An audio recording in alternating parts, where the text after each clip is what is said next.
Hello everyone, welcome to our channel Saraswati Study Ranker. तो आज की वीडियो में हम class 8 science chapter 8 cell structure and functions के पार्ट 5 करने जा रहे हैं। तो आज 5 पार्ट में आज ये चैप्टर है वो हमारा कंप्लीट हो जाएगा। और इस चैप्टर को मैंने आपको बहुत ही इंटरेस्टिंग वे में डायग्राम्स के साथ बहुत ही अच्छे से समझाने की कोशिश की है। तो चलिए आज इसका लास्ट पार्ट भी ख़त्म कर देते हैं, फिनिश कर देते हैं। तो आज की वीडियो में आगे बढ़ने से पहले अगर आप हमारे चैनल पर नए हैं तो प्लीज़ हमारे चैनल को सब्सक्राइब करिएगा और उसके बगल में जो बेल आइकन है उसे भी ज़रूर प्रेस करिएगा ताकि हमारे आने वाली वीडियोस की नोटिफिकेशन आपको मिल पाए। और अगर आपको वीडियो पसंद आई हो तो प्लीज़ इस वीडियो को लाइक करिएगा और अपने फ्रेंड्स और फैमिली के साथ भी ज़रूर शेयर करिएगा। और कमेंट करके आपको कोई भी डाउट हो तो आप मुझसे पूछ सकते हैं। तो सब्सक्राइब कर दिया करिए प्लीज़, आपके एक सब्सक्राइब करने से हमें बहुत ज़्यादा मोटिवेशन मिलती है और सब्सक्राइब करना बिल्कुल फ्री है, तो प्लीज़ कर दिया करिए सब्सक्राइब। चलिए स्टार्ट करते हैं। जब भी आप माइक्रोस्कोप में सेल को देखोगे तो आपको सेल के साइटोप्लाज्म में कुछ खाली जगहें दिखाई देगी। उन्हीं खाली जगहों को हम कहते हैं वैक्यूल्स।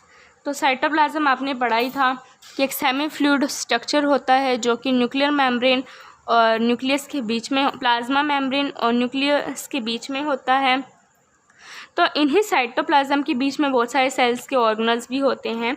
तो इन्हीं साइटोप्लाज्म के अंदर कुछ खाली जगहें होती हैं, उन्हें हम कहते हैं वैक्यूल्स। ब्लैंक स्पेसेस को ही हम वैक्यूल्स कहते हैं।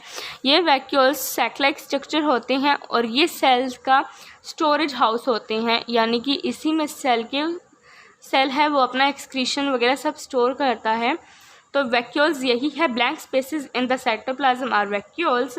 तो जो प्लांट सेल्स में क्या होता है, प्लांट सेल्स में वैक्यूल है वो थोड़े कम होते हैं, एक दो ही होते हैं, लेकिन वो बहुत ज़्यादा बड़े बड़े होते हैं। और इन्हीं वैक्यूल्स की वजह से क्या होता है, जो प्लांट का जो न्यूक्लियस है वो भी साइड में शिफ्ट हो जाता है।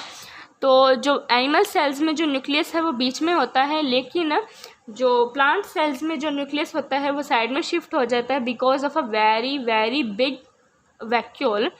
और वहीं एनिमल सेल्स में क्या होते हैं, वैक्यूल की जो नंबर्स हैं वो ज़्यादा होते हैं लेकिन छोटे होते हैं, वो छोटे होते हैं लेकिन वो ज़्यादा होते हैं। और प्लांट सेल्स में वो कम होते हैं लेकिन बड़े होते हैं। ठीक है, तो अगर आप देखो तो ये वहाँ पे मैंने एक एनिमल सेल की स्ट्रक्चर बनाई हुई है, एकदम बेसिक से स्ट्रक्चर है। तो जिसमें ये तो है प्लाज्मा मेम्ब्रेन, देन इसके अंदर ये जो फ्लूइड मटेरियल है ये है सारा साइटोप्लाज्म, ये है न्यूक्लियस, देन ये न्यूक्लियोलस है, और ये है आपका जेनेटिक मटेरियल जिसे हम कहते हैं क्रोमोसोम। देन ये आपका माइटोकॉन्ड्रिया एक सेल ऑर्गेनल्स होता है। ये इस साल तो आपके सिलेबस में नहीं है, शायद अगले साल होगा। तो ये हो गया। और ये जो आपको ब्लैंक स्पेसेस दिख रहे हैं ये खाली जगहें हैं, ये इसके अंदर ये होते हैं वैक्यूल्स। ठीक है, तो वही ये एक एनिमल सेल की स्ट्रक्चर है। तो ये एनिमल सेल में क्या है, ये एक वैक्यूल है, ये बहुत बड़ा है, और ये न्यूक्लियस है, ये साइड में शिफ्ट हो गया। ठीक है, तो प्लांट सेल्स में ये सेंटर में होता है, लेकिन जो एनिमल सेल्स में क्या होता है ये साइड में शिफ्ट होता है न्यूक्लियस। अब बात कर लेते हैं, जब आप प्लांट की जो लीव्स हैं उन्हें माइक्रोस्कोप के अंदर देखोगे तो आपको लीव्स के जो क्लोरोप्लास्ट होगा, साइटोप्लाज्म होगा, उसके बीच में कुछ आपको कलर बॉडीज़ बिखरी हुई दिखेगी। उन्हीं कलर बॉडीज़ को हम कहते हैं प्लास्टिड्स। प्लास्टिड्स अलग अलग कलर की होते हैं, लेकिन इस आपकी बुक में है ये एक ही प्लास्टिड है जिसे हम कहते हैं क्लोरोप्लास्ट। क्लोरोप्लास्ट के अंदर होता है क्लोरोफिल। तो क्लोरोप्लास्ट के अंदर ही होता है क्लोरोफिल, और क्लोरोफिल है वो फोटोसिंथेसिस के लिए होता है बहुत ज़्यादा ज़रूरी। तो फोटोसिंथेसिस कौन करते हैं, हमारे प्लांट्स करते हैं, इसलिए प्लांट सेल्स में ही क्लोरोप्लास्ट यानी कि प्लास्टिड्स फाउंड होते हैं। प्लास्टिड है वो अलग अलग कलर्स के होते हैं, उन्हीं में से एक ऐसा प्लास्टिड जो कि होता है ग्रीन कलर का, उसी ग्रीन कलर के प्लास्टिड को हम कहते हैं क्लोरोप्लास्ट। ठीक है, यानी कि प्लास्टिड्स होती है colour bodies in the cytoplasm are known as plastids. Plastids है वो अलग अलग कलर्स के होते हैं। ग्रीन कलर के प्लास्टिड को हम कहते हैं क्लोरोप्लास्ट। क्लोरोप्लास्ट के अंदर ही होता है क्लोरोफिल जो कि हेल्प करता है फोटोसिंथेसिस में। तो ये देखो, ये मैंने एक एनिमल सेल बनाया है, this is a animal cell. तो इसमें आप देख सकते हो कि वैक्यूल है वो एक ही है, लेकिन वो बहुत ज़्यादा बड़ा है और इसकी वजह से क्या है, ये न्यूक्लियस है वो साइड में शिफ्ट हो गया है।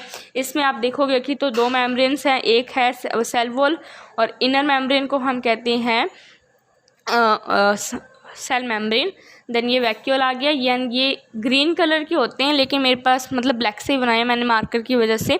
तो ये जो है ये होते हैं आपके, ये है this is chloroplast. Okay, this is a chloroplast. Then ये न्यूक्लियस है, this is a nucleus. Then ये सेल मेम्ब्रेन है, ये सेल वॉल है, ये साइटोप्लाज्म है। साइटोप्लाज्म के अंदर ब्लैंक होल्स को ही हम कहते हैं, ब्लैंक स्पेस को हम कहते हैं vacuoles are sac like structures. Then comparison करते हैं, चलिए अब हम प्लांट सेल और एनिमल सेल के बीच में चलिए कंपैरिजन करके देखते हैं कि क्या क्या डिफरेंसेस होते हैं प्लांट सेल और एनिमल सेल में। ठीक है, तो ये एनिमल सेल है। ठीक है, एनिमल सेल की जो लेयरिंग की बात करें तो वो सिंगल होती है, जिसे का नाम है सेल मेम्ब्रेन। ठीक है, सेल मेम्ब्रेन। देन ये क्या है, ये है nuclear membrane. This is nuclear membrane and this is whole is nucleus. Then this is nucleolus. Then these are the chromosomes।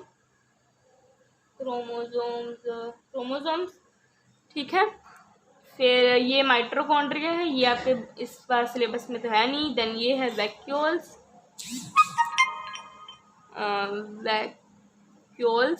ठीक है, तो यही है आपका, और ये साइटोप्लाज्म है, ये पूरा साइटोप्लाज्म। ठीक है, ये आ गया आपका साइटोप्लाज्म। तो यही है आपकी सेल में, तो और कुछ है नहीं, इतना ही है। तो बच्चों देखो, वही हम प्लांट सेल को कंपेयर करें तो प्लांट सेल में है दो मेम्ब्रेन। आउटर वाली को हम कहते हैं सेल वॉल होती है रिजिड, और ये है अंदर वाली को हम कहते हैं सेल वॉल।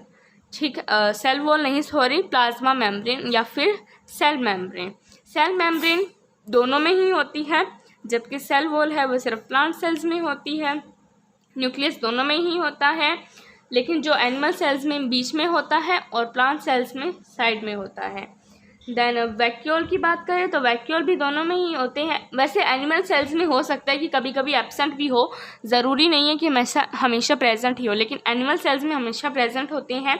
और एनिमल सेल्स में बड़े होते हैं लेकिन उनके नंबर है वो कम होते हैं, और एनिमल सेल्स में छोटे होते हैं लेकिन नंबर ज़्यादा होते हैं। देन न्यूक्लियस दोनों के ही होते हैं, न्यूक्लियर मेम्ब्रेन भी दोनों की ही होती है। देन प्लास्टिड है वो प्लांट सेल्स में ही होते हैं, क्योंकि उन्हें ही फोटोसिंथेसिस करनी होती है।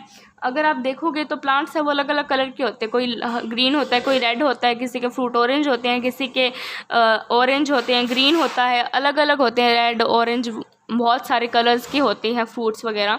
लेकिन जो हमारे ह्यूमंस कैसे देखा है कभी कोई ग्रीन है, कोई येलो है, कोई रेड है, ऐसा तो नहीं होता ना।